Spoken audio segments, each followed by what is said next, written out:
भारत की रक्षा रणनीति के केंद्र में तेजी से उभरती ड्रोन तकनीक एक बार फिर चर्चा में है, लेकिन इस बार वजह कोई उपलब्धि नहीं बल्कि एक महत्वपूर्ण देरी है। भारत का लगभग 30,000 करोड़ का महत्वाकांक्षी MALE यानी medium altitude long endurance drone project, जो देश की निगरानी और स्ट्राइक क्षमता को नई ऊंचाई तक ले जाने वाला था, फिलहाल वो रुक गया है।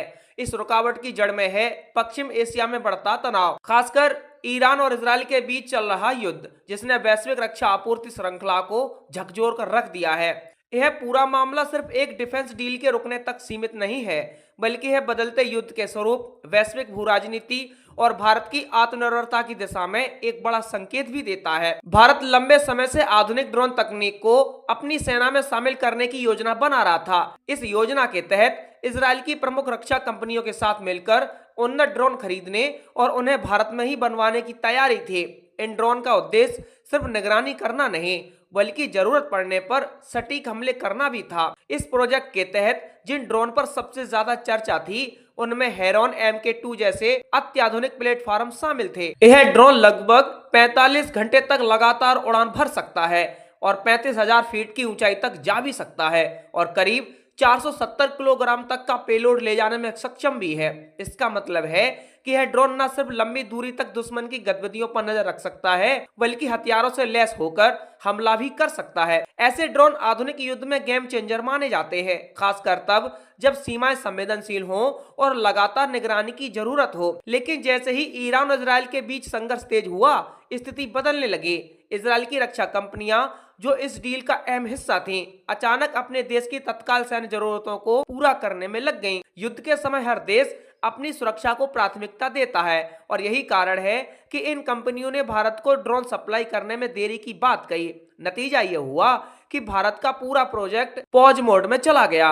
यहाँ एक और महत्वपूर्ण पहलू सामने आता है और वो है ग्लोबल सप्लाई चेन की कमजोरी। भारत जैसे देश जो अभी भी कई रक्षा तकनीकों के लिए विदेशों पर निर्भर हैं, ऐसे संकट के समय सबसे ज्यादा प्रभावित होते हैं। एक युद्ध जो हजारों किलोमीटर दूर हो रहा है, वह सीधे भारत की रक्षा तैयारियों को प्रभावित कर सकता है। यह स्थिति भारत के लिए एक चेतावनी है कि आत्मनिर्भरता सिर्फ एक विकल्प नहीं, बल्कि आवश्यकता भी है। इस पूरी घटना ने भारत के रक्षा नीति निर्माताओं को एक बार फिर सोचने पर मजबूर कर दिया है। मेक इन इंडिया और आत्मनिर्भर भारत जैसे अभियान अब सिर्फ नारे नहीं रह गए हैं, बल्कि इन्हें तेजी से जमीन पर उतारने की जरूरत है। भारत पहले ही से ही स्वदेशी ड्रोन तकनीक पर काम कर रहा है, लेकिन इस घटना के बाद इन प्रोजेक्ट्स को और गति मिलने की संभावना है। शेषनाग और प्रोजेक्ट काल जैसे स्वदेशी ड्रोन कार्यक्रम अब ज्यादा महत्व पा सकते हैं। अगर हम व्यापक दृष्टिकोण से देखें तो यह मामला आधुनिक युद्ध के बदलते स्वरूप को भी दर्शाता है।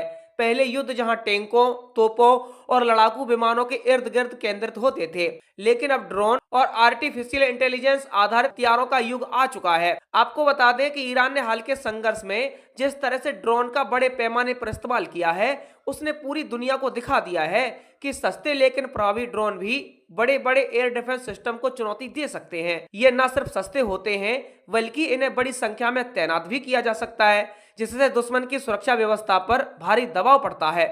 यही कारण है कि भारत भी अपनी सैन्य रणनीति में बदलाव कर रहा है। अब फोकस सिर्फ बड़े और महंगे हथियारों पर नहीं, बल्कि छोटे, स्मार्ट और नेटवर्क केंद्रित सिस्टम पर है। ड्रोन स्वार्म तकनीक, जिसमें सैकड़ों छोटे छोटे ड्रोन एक साथ हमला करते हैं, भविष्य के युद्धों की दिशा तय कर सकती है। भारत इस क्षेत्र में भी काम कर रहा है, लेकिन अभी भी लंबा रास्ता तय करना बाकी है। इस पूरे घटनाक्रम का एक आर्थिक पहलू भी है। 30,000 करोड़ की यह डील सिर्फ एक सैन्य निवेश नहीं थी, बल्कि इससे देश में रोजगार, तकनीकी विकास और औद्योगिक वृद्धि भी जुड़ी हुई थी। जब इस तरह के प्रोजेक्ट रुक सकते हैं, तो इसका असर सिर्फ सेना पर नहीं, बल्कि पूरी अर्थव्यवस्था पर पड़ता है। हालांकि अगर भारत इस मौके का सही से इस्तेमाल करता है और स्वदेशी उत्पादन को बढ़ावा देता है, तो लंबे समय में है उसके लिए फायदेमंद साबित हो सकता है। इसके अलावा इस घटना ने यह भी स्पष्ट कर दिया है कि भविष्य के युद्ध सिर्फ सीमाओं पर नहीं, बल्कि तकनीकी और सप्लाई चेन के स्तर पर भी लड़े जाएंगे।